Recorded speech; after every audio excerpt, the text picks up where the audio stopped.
आपल्याला सीमेवरचे जवान आठवत आहेत. इतर वेळेस कधी आठवली म्हणून तुम्हाला आज वाटतंय की जवान आहेत म्हणून आज आपण इथं जिवंत आहोत. आज सैनिक आहेत म्हणून आज इथं आपण जिवंत आहोत. सगळ्यांना वाटत होतं भारत पाकिस्तान युद्ध व्हावं, बरोबर का?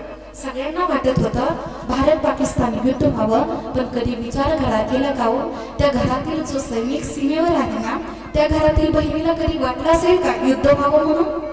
कधी त्या घरातील त्या सैनिकाच्या बायकोला वाटलं असेल का युद्ध व्हावं म्हणून? वाटलं असेल? कधी त्या आईला वाटलं असेल का आपला एकुलता एक मुलगा सीमेवर आहे, त्या कधी आईला वाटेल का हो आपला भारत पाकिस्तान युद्ध व्हावं? वाटेल का? आज आपण आठवतंय आपल्याला, आपण जवानांमुळं अहो त्या काळामध्ये आपल्याला आता मागच्या 2 आठवड्यात रोज जवान आठवत होते, पण आज आठवते का?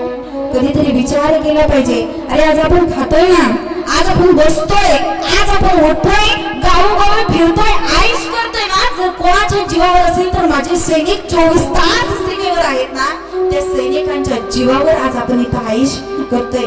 महाराज आम्ही कीर्तन करतोय ते पण फक्त त्यांच्या जीवावर आहे. म्हणून आज आपण सगळं काही करतोय ना फक्त त्यांच्या जीवावर.